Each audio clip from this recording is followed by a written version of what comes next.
குருஜி நேரம். வணக்கம் சார்.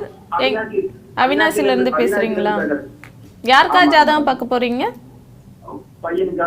அவங்களோட பிறந்த தேதி, பிறந்த நேரம், பிறந்த இடம் சொல்லுங்க சார். 13/1/1996. 13/1/1996. 4:44 PM. 4:44 PM. கோபிச்செட்டிப்பாளையமா? ராசி நட்சத்திரம் லக்னம் சொல்லுங்க சார். கன்னி ராசி சித்திர நட்சத்திரம் மிதுன லக்னம். கன்னி ராசி சித்திரை நட்சத்திரம் மிதுன லக்னம். என்ன கேள்வி கேட்கணும் சார்? பையனுக்கு மேரேஜ் ஆகும்னு தெரியல. ஏற்கனவே 8ஆம் இடத்துல செவ்வாய் இருந்தாலே கொஞ்சம் லேட்டுங்க, அவசரப்படக்கூடாதுங்க. சரிங்க சார். ஐயா வணக்கம் ஐயா. வாழ்த்துக்கள், நல்லா இருப்பீங்க. ராசிக்கு 7ஆம் இடத்தோட ராகுகேதுக்கள் தொடர்பு கொண்டு லக்னத்திற்கு 8ஆம் இடத்துல செவ்வாய் இருக்கிறது கொஞ்சம் தாமதமான அமைப்புகளை கொடுக்கக்கூடிய ஒன்று. பையனுக்கு வந்து இப்போ 30 வயசு ஆக போகுது.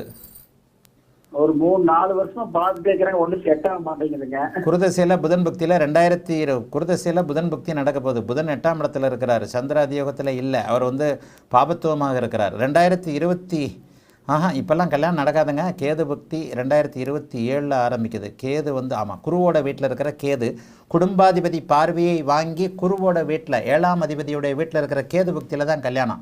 31 வயசு வரைக்கும் கல்யாணம் நடக்காதுங்க. கல்யாணம் எப்போ நடக்கும்ன்றதான் கேள்வி. 2027 8ஆவது மாதம் வரைக்கும் இன்னொரு 1.5-2 வருஷம் இருக்கா? 2 வருஷத்துக்கு நடக்காது கல்யாணம். நடக்காதுங்க. ஆனா 30 இப்போ ஒன்று ரெடியாகி பண்ணலாங்கிறாங்க ஐயா, பண்ணலாங்களா? கேள்வியே தப்புங்க, நான் நடக்காதுன்னு சொல்கிறேன். ரெடியாகி பண்ணுறாங்க அப்படின்னு சொன்னால் இப்போ அந்த பொண்ணோட ஜாதகம் அமைப்புகள் எப்படி இருந்தாலும் சிக்கல் வருங்க. உண்மையை சொல்லிடுறேங்க, எப்படி இருந்தாலும் சிக்கல் வரும். 6ஆம் அதிபதியோடு சேர்ந்தவர் ஏதாவது ஒரு தவறான அமைப்புகளை கொடுப்பார். மிதுன லக்னத்திற்கு 8ஆம் இடத்துல செவ்வாய் ஏதாவது ஒரு தவறான அமைப்புகளை கொடுப்பார். இப்போ நடக்கிறது வந்து உங்களுக்கு குருதசையில் புதன் புக்தி. புதன் வந்து 6ஆம் அதிபதியோடு இணைஞ்சு 8ஆம் இடத்துல இருக்கிறார். 6-8ன்னு எங்கே வந்துட்டாலோ அந்த இடத்துல ஏதோ ஒரு இக்கண்ணா இருக்குன்னு அர்த்தம். தயவு செய்து ஒரு நடக்க வேண்டிய சுப விஷயத்தை நடத்தாதீங்கன்னு சொல்கிறதுக்கு எனக்கு வாய் வராது, உள்ளதை சொல்கிறேன், அவ்வளோதான். குருதசையில் புதன் பக்தி. அப்பதான் நடக்குங்க. கேது தானே உங்களுக்கு 2ஆம் அதிபதியோடைய பார்வையில் 7ஆம் அதிபதியோடைய வீட்டில் இருக்கிறார். கேது தாங்க கல்யாணத்தை கொடுப்பாரு. நீடித்த தாம்பத்திய சுகத்தை கொடுக்கக்கூடியவர் கேது. 2027 8ஆவது மாதத்திற்கு பிறகு தாங்க. இப்போ இந்த மாதிரியான ஜாதகங்களுக்கு தாங்க அவசரப்பட்டு எதையாவது கல்யாணம் பண்ணி வைக்கிறது. சுக்கிரனும் சனியோட சேர்ந்து கெட்டு போயிருக்கிறாரா? ஆமாங்க. தாம்பத்திய சுகத்தை கொடுக்கக்கூடிய சுக்கிரன் சனியோட சேர்ந்து கெட்டு போயிருக்கிறாரு. நல்ல வேலையாக வந்து குரு வந்து உங்களுக்கு இதாகலை, அஸ்தமனம் ஆகலை. அதை ஒன்று தான் வந்து நல்ல அமைப்பு. இவருக்கு 32 வயசில் தாங்க கல்யாணம் ஆகும். 8ல் செவ்வாய் இருக்கிறது கடுமையான ஒரு அமைப்புங்க. இந்த மாதிரியான ஒரு அமைப்புகளில் தான் 8ல் செவ்வாய் தோஷம்னு சொல்கிறோம். ஆனால் அந்த செவ்வாய் தோஷம் செவ்வாய் சம்பந்தப்பட்ட புதன் புக்தி சம்பந்தப்பட்ட தசா புக்தி அமைப்புகளில் பலன்களை காட்டிடும். ஒரே பாயிண்ட்டு தாங்க, லக்னாதிபதி 6ஆம் அதிபதியோடு இணைந்து 8ஆம் வீட்டில் இருக்கிறார். இந்த 6-8ன்னு வந்துட்டாலே எங்கேயாவது ஒரு இக்கண்ணா வச்சிரும். சரிங்க. இப்போ மேரேஜ் வந்து அடுத்த வையேசுக்கு மேல பண்ணலாம்னு அவங்க கேக்குறாங்க, செய்யலாங்களா ஐயா வேண்டாங்களா? நான் பதில் சொல்லிட்டேங்க, என்னமே பதில் சொல்ல மாட்டேன். நான் பதில் சொல்லிட்டேன் உங்களுக்கு. பதில் சொல்லிட்டேன். நான் பதில் உங்களுக்கு சொல்ல மாட்டேன். வாழ்த்துக்கள், நல்லா இருக்கு. பையன் வேலை சொல்லுங்க.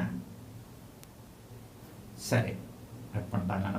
இந்த அமைப்புல புதன் புக்தி வரைக்குமே பையனுக்கு வந்து எந்த ஒரு வேலை அமைப்புகளும் செட் ஆகாதுங்க. 6-8ன்றது பாரம்பரிய ஜோதிட அமைப்புகளின் அடிப்படையில் 6ஆம் அதிபதி 8ஆம் அதிபதி சம்பந்தப்பட்ட விஷயங்களில் நடக்கக்கூடிய விஷயங்கள், வேலை சார்ந்த விஷயங்கள், தொழில் சார்ந்த விஷயங்களில் நல்லா இருக்காது. 7ஆம் அதிபதியும் 10ஆம் அதிபதியுமான வீட்டில் இருக்கக்கூடிய கேது தாங்க பையனுக்கு எல்லா அமைப்புகளையும் கொடுக்கக்கூடியவர். லக்னத்தை குறிபார்ப்பதால் இந்த பையன் 32 வயதிற்கு பிறகு உண்மையிலேயே நல்லா இருப்பார். முதல்ல திருமணத்தை கொடுத்துட்டு தான் வேலை தொழில் சார்ந்த அமைப்புகளில் ஏதாவது ஒரு மாற்றங்களை கேது தான் கொடுக்கும்.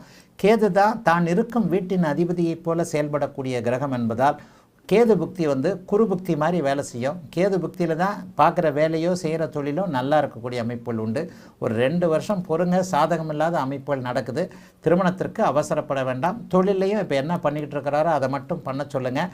2028 32 வயதிற்கு பிறகு இந்த பையனுக்கு வாழ்க்கை நல்லாயிடும். வாழ்த்துக்கள், நல்லா இருப்பீங்க.